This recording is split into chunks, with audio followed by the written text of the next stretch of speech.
जरा सोचिए क्या होता है जब जमीन का कोई एक टुकड़ा पूरी दुनिया से बिल्कुल अलग थलग हो जाए।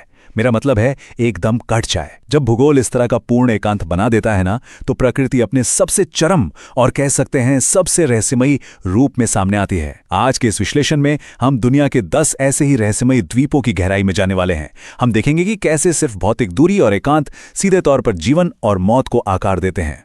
तो चलिए सीधे गहराई में उतरते हैं। हम इन असामान्य द्वीपों को ना सिर्फ एक लिस्ट की तरह नहीं देखेंगे, बल्कि इनकी भौगोलिक और जैविक चरम सीमाओं के आधार पर इन्हें समझेंगे।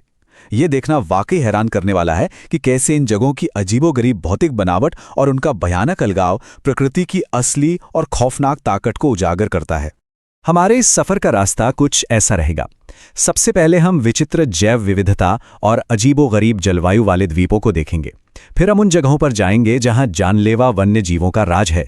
उसके बाद अत्यधिक अलगाव से पैदा होने वाले भयानक खतरों पर बात करेंगे और फिर उन वीरान परिदृश्यों को देखेंगे जिन्हें प्रकृति ने इंसानों से वापस छीन लिया है। और अंत में एक फाइनल निष्कर्ष पर पहुंचेंगे। तो शुरुआत करते हैं हमारे पहले पड़ाव से, विचित्र जैव विविधता और जलवायु। यहाँ हम देखने वाले हैं कि कैसे इन द्वीपों का विशालाकार और एकदम अलग मौसम इन्हें हमारी पृथ्वी पर किसी एलियन दुनिया जैसा बना देते हैं। भूगोल किस तरह जीवन को ढालता है, ये सच में अविश्वसनीय है। एक तरफ देखिए यमन का सोकोतोरा द्वीप। ये कोई छोटा मोटा द्वीप नहीं है, बल्कि 3796 वर्ग किलोमीटर के विशाल क्षेत्र में फैला हुआ है। इसकी एकदम सूखी रेगिस्तानी जलवायु ने करीब 800 ऐसी दुर्लभ वनस्पतियों को जन्म दिया है जो आपको पूरी दुनिया में और कहीं नहीं मिलेंगी। मतलब ये सच में किसी काल्पनिक दुनिया जैसा दिखता है। और दूसरी तरफ बिल्कुल अलग माहौल है क्रिसमस द्वीप का। इसकी उष्णकटिबंधीय तटरेखा एक अलग ही तरह का जीव विज्ञान पेश करती है, जहां केकड़ों की 14 अलग अलग प्रजातियां पाई जाती हैं। अब जरा इस विशाल संख्या पर गौर कीजिए, 14 करोड़। जी हां, आपने सही सुना। क्रिसमस द्वीप पर जब बारिश का मौसम आता है तो लगभग 14 करोड़ लाल केकड़े समुद्र तक पहुंचने के लिए 5 मील लंबी और अक्सर जानलेवा यात्रा पर निकल पड़ते हैं। ये एक ऐसा लुभावना जैविक चक्र है जो पूरी तरह से इस द्वीप के खास भूगोल और मौसम के कारण ही मुमकिन हो पाता है। सोचिए, 14 करोड़ केकड़े एक साथ। चलिए अब अपने दूसरे भाग की ओर बढ़ते हैं, जानलेवा वन्य जीवों का वर्चस्व। अब सवाल यह है कि जब भौगोलिक परिस्थितियां इंसानों के बजाय बेहद खतरनाक जानवरों के लिए एकदम मुफीद हों, तो वहां का मंजर कैसा होता है। देखिए, अलग अलग तरह की भौगोलिक परिस्थितियां बिल्कुल अलग तरह के जैविक खतरों को जन्म देती हैं। उदाहरण के लिए ब्राजील के स्नेक आइलैंड के पथरीले किनारों को ही ले लीजिए। यहां ऐसे बेहद जहरीले गोल्डन लांस हेड वाइपर सांपों का राज है, जिनका जहर इंसानी मांस तक को गला सकता है। इसके एकदम उलट म्यांमार का रामरी आइलैंड एक अलग तरह का दुष्स्वप्न है। यह पूरी तरह से घने, नमी वाले कीचड़ और दलदलों से भरा है, जहां विशाल और जानलेवा मगरमच्छों का साम्राज्य है।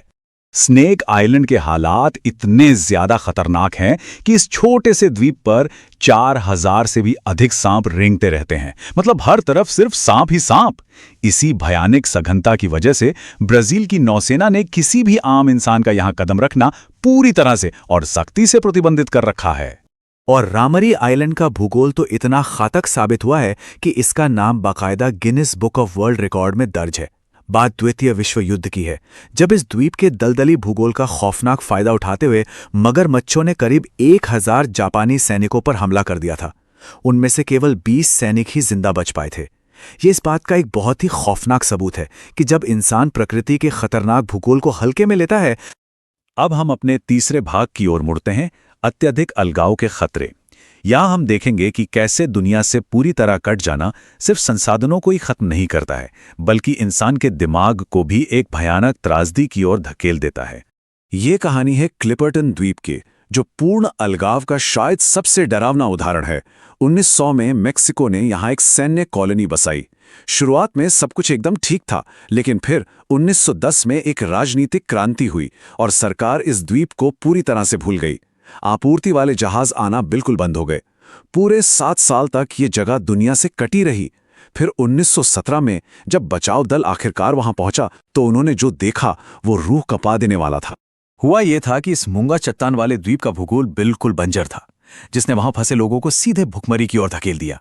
उनका खाना सिर्फ नारियल, समुद्री पक्षियों के अंडे और केकड़ों तक सीमित रह गया था। पोषण की कमी से लोग स्कर्वी और रिकेट्स जैसी बीमारियों से तड़प तड़प कर मरने लगे। और इसी भयानक एकांत में प्रकाश स्तंभ का रक्षक एल्वरस अपना मानसिक संतुलन खो बैठा। उसने खुद को वहां का क्रूर राजा घोषित कर दिया। 3 साल के भयानक अत्याचार के बाद अंततः द्वीप की 2 महिलाओं ने, जिनमें से एक विधवा थी, मिलकर अस्तानाशा को मार गिराया। इस अत्यधिक अलगाव का एक और बेहद रहस्यमयी उदाहरण पाल्मायरा आइलैंड है। सन 1798 से लेकर आज तक यह द्वीप अपनी अजीबोगरीब और खौफनाक घटनाओं के लिए जाना जाता है। ऐसी कई कहानियां हैं कि अक्सर इस आइलैंड के ऊपर से उड़ने वाले प्लेन और आसपास से गुजरने वाले जहाज रहस्यमयी ढंग से गायब हो जाते हैं, और जो कोई भी यहां जाता है, कहा जाता है कि वो कभी वापस नहीं लौटता।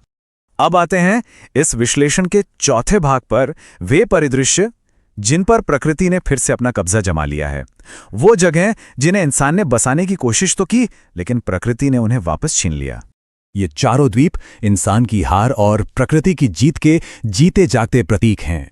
चीन के गूखी आइलैंड को ही देख लीजिए, जहां मछुआरों के 500 से अधिक घरों को अब घनी हरियाली ने पूरी तरह से निगल लिया है। इटली का ग्योला आइलैंड, जो एक बहुत ही संकीर्ण प्राकृतिक पुल से जुड़े 42 हेक्टेयर के 2 छोटे टापुओं से बना है, पिछले 45 सालों से एकदम वीरान पड़ा है। और इनके अलावा इटली का पोवेगिया और मेक्सिको का आइलैंड ऑफ द डॉल्स, ये दोनों अपने डरावने इतिहास और भूगोल के लिए बेहद कुख्यात हैं। पोवेग्लिया आइलैंड के दूरस्थ भूगोल ने इसे एक आदर्श और पूरी तरह से अलग थलग क्वारंटीन जोन बना दिया था। जब प्लेग की भयंकर महामारी फैली तो संक्रमण को रोकने के लिए इस छोटे से द्वीप का इस्तेमाल किया गया। जरा सोच कर देखिए, यहां लगभग 1,60,000 लोगों को जिंदा जला दिया गया था। बाद में यहां एक मानसिक अस्पताल भी बनाया गया, लेकिन वो भी रहस्यमयी और डरावनी घटनाओं के कारण हमेशा के लिए बंद हो गया। और फिर नाम आता है मेक्सिको के आइलैंड ऑफ द डॉल्स का। दरअसल ये इंसानों द्वारा बनाया गया एक तैरता हुआ बगीचा है, जिसे चिनम्पा कहा जाता है। एक अकेला आदमी पूरी दुनिया से कटकर यहाँ एकांत में रहने आया था। कहा जाता है कि उसने एक डूबी हुई बच्ची की आत्मा को शांत करने के लिए यहाँ के पेड़ों पर हजारों टूटी फूटी और डरावनी गुड़ियां लटका दी। एक अकेले इंसान का पागलपन और इस जगह के दूरस्थ कटे हुए भूगोल ने मिलकर इसे एक ऐसी डरावनी जगह बना दिया है जो आज भी लोगों की रूह कंपा देती है। खैर, इन सब खौफनाक और हैरान कर देने वाली कहानियों के बाद अब हम अपने अंतिम भाग और निष्कर्ष की ओर बढ़ते हैं।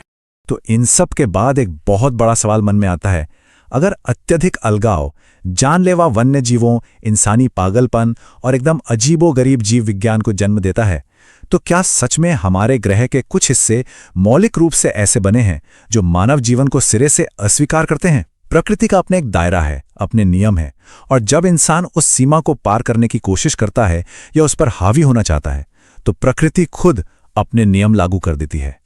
इस बारे में जरूर सोचिएगा।